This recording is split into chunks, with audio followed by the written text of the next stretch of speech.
O Regimento Sampaio, o Grupo de Artilharia 105 e o Batalhão de Caçadores de Petrópolis, que haviam se deslocado em direção a Minas, aliaram-se às forças da 4ª Região Militar e da Polícia de Minas. O Marechal Denis, que se encontra em Juiz de Fora, desde sábado foi pessoalmente ao front. Atenção, Brasil! Atenção, Brasil! Atenção, Minas Gerais! As tropas do 2º Exército, sob o comando do General Cruel, já sitiaram o estado da Guanabara.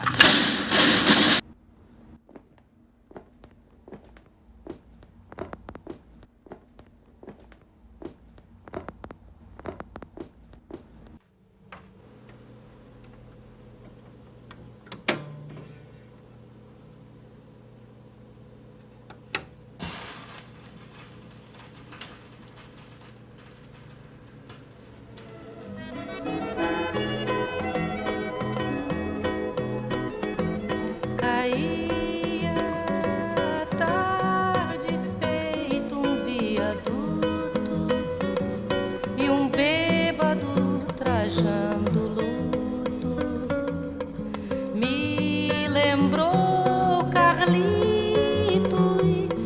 a lua, tal qual a dona do bordel, pedia a cada estrela. Eu sou Gildásio Vestim Cosenza, eu tenho 76 anos, lutei contra a ditadura militar de 1964 a 85 e luto permanentemente pela democracia, pela justiça social, pela soberania da nação brasileira. Sempre tive preocupação política, preocupação com a situação do país, até porque eu tive uma avó materna que era uma pessoa muito progressista. Era a mãe da minha mãe. Meu pai era muito conservador e quando Getúlio deu um aumento de 100% do salário mínimo, se não me engano, 53, o meu pai dizendo que o país ia falir, e ela brigando com ele, dizendo que você acha que só nós que temos direito de ter 3 refeições? Em fevereiro, se não me engano, de 64, a esquerda católica criou um jornalzinho que chamava Brasil Urgente.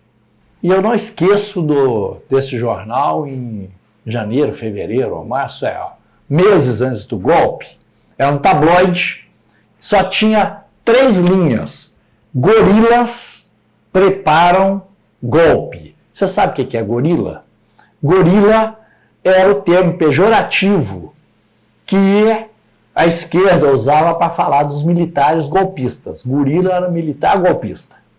Então só tinha gorilas preparam golpe. Era a capa desse tabloide. E esse golpe veio em 31 de março, 1º de abril, com a movimentação das tropas de Mourão Filho, de Juiz de Fora para o Rio de Janeiro. General Mourão Filho, comandante-geral da 4ª Região Militar, estabelecido em Juiz de Fora, articulado com o governador do estado, Magalhães Pinto, precipita e sai daqui no dia 31 de março. Ele sai, encaminha as tropas para o Rio de Janeiro, no dia 1º de abril, impõe o golpe militar, destituição de Jean Goulart, que foi eleito democraticamente. Quer dizer, as Forças Armadas, elas aparecem como ponta de lança desse golpe civil-militar, mas ele só foi possível porque atores internacionais e atores nacionais corroboraram nesse movimento conservador, autoritário que plantou essa ditadura de 21 anos no Brasil. E aí tem a ditadura, durante uns 2 ou 3 meses ficou tudo parado, foi recomeçar as passeatas. No início era só os estudantes e a esquerda na rua. Começou a ganhar volume. A passeata dos 100 mil no Rio, as passeatas enormes em Belo Horizonte e pelo Brasil afora, porque o arroxo passou a ser muito grande. Projeto de concentração de renda, de arroxo salarial, de perda de direitos, foi muito grande, você começou a ver isso cada vez maior.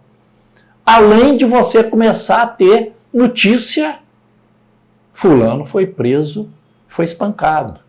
Os alvos principais eram opositores do regime, né? Sindicalistas, os camponeses também foram vítimas da violência, os indígenas, né? Os negros. Hoje, muitos estudos sobre a população LGBT também. Que sonha com a volta do irmão do enfio, com tanta gente que partiu num rabo de foguete, chora. Os congressos da UNE eram um fato político de peso no Brasil. Só que nós tínhamos uma posição, e defendemos essa posição, que não se devia fazer mais o Congresso unificado no Brasil. Porque, com o aumento da repressão, você juntar, em plena ditadura, 1.500, 1.000 militantes, 1.500, 2.000 estudantes vindo do Brasil todinho, isso vai chamar atenção em algum lugar. E aí teve um conselho, por volta de junho, por aí, maio, junho, de 68, e decidiu, eles ganharam, que ia ser o Congresso. Nós tínhamos tanta certeza que o Congresso ia cair, que aqui em Minas, a gente decidiu o seguinte, a gente tem que ir. A gente tem certeza que vai cair. Então já vai ficar gente aqui para denunciar a queda do Congresso. E não deu outra. Arrumaram uma cidadezinha perto de São Paulo, Ibiúna, o Congresso caiu antes de começar. E para a repressão foi uma maravilha, porque eles puderam fichar todas as lideranças políticas do país. Nós ficamos presos, primeiro no DI, no Batalhão Escola da PM ali no Prado, e aí o nosso habeas corpus foi julgado dia 13 de dezembro, só que dia 13 de dezembro foi o AI-5, que acabou com o direito de habeas corpus. O comandante do Batalhão Escola da PM, do DI, entrou na sala, prisão que a gente estava lá, rindo, e aí eu vou repetir as palavras dele. Vocês estão fodidos, que agora acabou esse negócio de habeas corpus, vocês vão morfar aqui dentro. E aí eles transferiram a gente para o DOPS. Os chamados DOPs, que eram os Departamentos de Ordem Pública e Social, eram aqueles que faziam investigação sem ordem judicial, perseguiam pessoas, fichavam, prendiam, torturavam, tudo isso, e da maioria das vezes, sem nenhuma ordem judicial, na surdina, sem que inclusive as pessoas soubessem por que elas estavam sendo presas, perseguidas, fichadas e torturadas. Mas sei que uma dor assim pungente não há de ser inutilmente a esperança dança na corda bamba de sombrinha. Hoje, em que se relembra este dia triste, essa data triste da história do Brasil, que é o golpe de 64. As forças progressistas estão articulando no Rio fazer o que está se chamando a marcha reversa, que vai sair do Rio de Janeiro e se concluir com um comício em Juiz de Fora em defesa da democracia, da justiça social e da soberania nacional. Nós precisamos de enfrentar, digamos assim, esses fantasmas para que a gente tenha talvez um processo democrático mais duradouro e afastando toda a ideia de que a violência institucional e o autoritarismo é que pode resolver os problemas e as mazelas do nosso país. Nessa linha pode se machucar,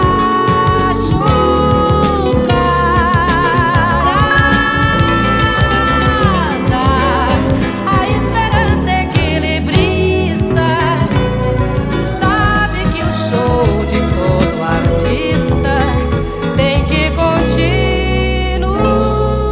há milhares de outros e há milhares de anônimos ainda nessa história que precisam de ser desvelados e revelados.